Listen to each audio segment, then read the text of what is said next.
Hola a todos. Las cadenas de caracteres las hemos utilizado desde hace ya varios programas, los strings. No le hemos dado, digamos, todavía el enfoque que se merecen porque la verdad es que se utilizan muchísimo en los programas. Está bien que hacemos muchas operaciones matemáticas con números enteros y reales, pero la verdad es que mucha de la información que se maneja actualmente tiene que ver con ese valor string o texto. De eso se trata este video. Bienvenidos. Aquí tenemos los tipos de datos que más hemos utilizado y los que más hemos explicado. El tipo de dato salario, que en este caso sería entero. El promedio, que es un flotante porque le estamos asignando 3.45 y una respuesta que es true, por lo tanto su tipo de datos es booleano. Sin embargo, cuando decimos que una variable le lleve una cadena de caracteres, aquí pasa algo. Esto no es solamente un efecto especial, sino que los datos que están arriba, salario, promedio y respuesta, son datos escalares. Ocupan una y solo una dirección en la memoria del computador. Pensemos en eso como si fuera una casita de un solo piso, una sola puerta, que vive una sola familia y que está allí la familia. Solamente hay una. Si necesito ir allá, voy a salario y tengo una sola dirección. La otra es una secuencia. Ocupa varios espacios. Supongan que es como un edificio de apartamentos que tiene varios pisos. Si bien la mayoría de veces yo no tengo que preocuparme por eso, la verdad es que en muchas funciones se necesita saber específicamente qué hay en determinado piso. Por decir algo, qué hay en el primer piso o en el último piso, para ver si es una letra, para ver si es un número. Entonces, esto cambia mucho el concepto. Primera diferencia, que ya no solamente me ocupa un espacio, sino que las cadenas pueden ocupar muchísimos espacios de memoria consecutivamente. Por eso es un tipo de datos estructurado o un tipo de datos secuencial. Así lo tratemos como si fuera un tipo de datos primitivo como los demás. ¿Cómo se ve entonces una cadena o un string? Una cadena es una secuencia de caracteres. Yo he hecho aquí un efecto especial. A ver qué pasó. Ahora sí, una cadena es una secuencia de caracteres. ¿Y qué son los caracteres? Pues generalmente son los caracteres que pertenecen a un grupo. Por ejemplo, los caracteres ASCII, pero hay otros formatos que iremos profundizando o que pueden preguntarle tranquilamente a su tutor o formador. Entonces, si yo digo mensaje igual hola así tranquilamente en el editor de Python, realmente para el computador es que necesita 4 espaciecitos, incluso más, lo veremos después, para almacenar la cadena. El primero está en la posición 0 de inicio de ese mensaje hola, que no es como mucho con la lógica que nosotros tenemos, ¿cierto? No está como muy acorde. Que en la posición 0, que técnicamente el 0 no existe, pues como posición, aquí sí. La H está en la posición 0, la O está en la posición 1, la L está en la posición 2 y el A está en la posición 3. Sin embargo, si me dicen cuál es la longitud, es decir, el tamaño de esta cadena, es 4, no es 3.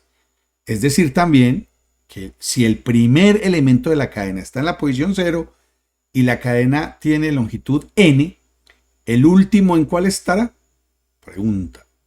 Por ejemplo, ahí, n es 4 y está en la 3. Uno podría arriesgarse a decir que eso funciona para todo y que el número de elementos menos 1 es la última posición de una cadena.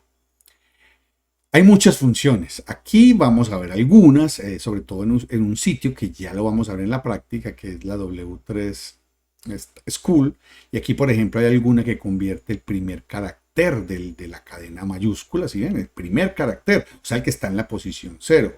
Aquí hay algunos que convierten toda la cadena minúscula y así sucesivamente. Retorna una cadena centrada, por ejemplo, yo necesito para un mensaje.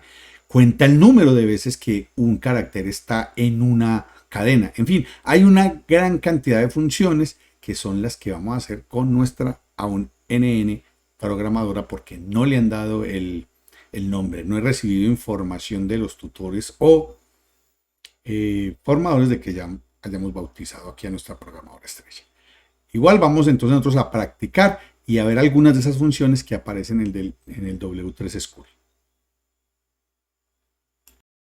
Bueno, aquí en este sitio que es el W3 Schools aparecen muchas ayudas, no solamente para Python, sino para muchos lenguajes de programación. Aquí lo tenemos, www.3school.com, y ahí podemos ver, por ejemplo, las referencias a strings. Entonces aquí, además, aparece ya código de ejemplo. Entonces aquí, por ejemplo, quedó súper redundante el ejemplo, queda, que lo probemos nosotros mismos. Miren, es muy parecido a lo que nosotros tenemos, le decimos run. Y entonces aquí dice hola y bienvenido a mi mundo.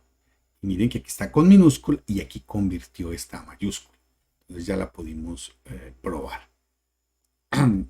Si nos devolvemos un poquito más al W3 School, podemos ver más funciones. Podemos ver, por ejemplo, que convierte a minúsculas. Entonces aquí tenemos hello and welcome to my world, que parece ser que tiene tanto mayúsculas como minúsculas. Si lo ejecutamos,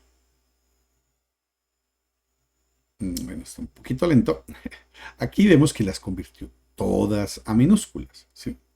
Aquí las convirtió todas a minúsculas.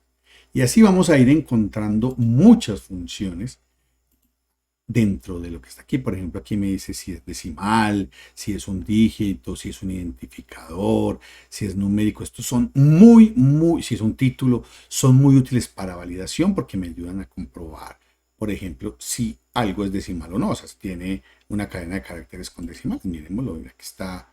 Esto es porque está con notación Unicode para el número 3. Pero pues no es complicarnos con esto tampoco. Es lo mismo que decir el ASCII. Entonces aquí está diciendo que efectivamente el 3 es un número decimal. Y siempre me voy tentado a decir aquí, por ejemplo, 3.5. Ustedes pueden modificar esos ejemplos. Y me dice que 3.5 no es un decimal, o sea que aquí el decimal se refiere a que funciona con el sistema decimal, no a que tiene, digamos, dígitos que no son enteros. Entonces aparecen muchas funciones allí para que ustedes las ensayen, aprendan de su propia cuenta. Por ejemplo, esto está muy interesante en replace. Dice que reemplaza la palabra bananas por apples. Bueno, le gustan las bananas, pero después de esto le van a gustar son las manzanas.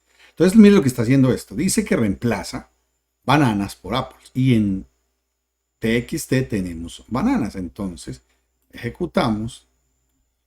Y lo que ella escribe, este señor, es que le gustan las manzanas porque la cadena TXT cambió la palabra bananas por manzanas. Imagínense todo lo que puede uno hacer aquí, por ejemplo, con fechas o con texto que viene de mensajes de correo o de WhatsApp, etcétera, que llegan por miles. Este análisis que se hace de información.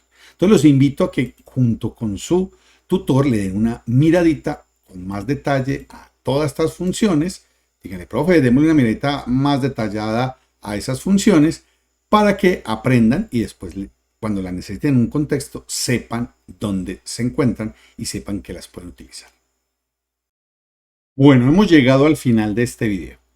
Hemos visto el concepto de cadenas de caracteres y lo hemos comparado con los tipos escalares, que son los que ocupan un solo espacio en la memoria del computador y que son los enteros y los numéricos básicamente y los booleanos. Hemos visto el tipo secuencial o estructurado, que son las cadenas de caracteres específicamente, y vimos algunas prácticas en un sitio donde ustedes pueden terminar las demás. Muchísimas gracias, y en los laboratorios vamos a ver bastantes ejercicios sobre cadenas, al igual que en el reto de esta semana también deben estar trabajando bastante en él. Muchas gracias.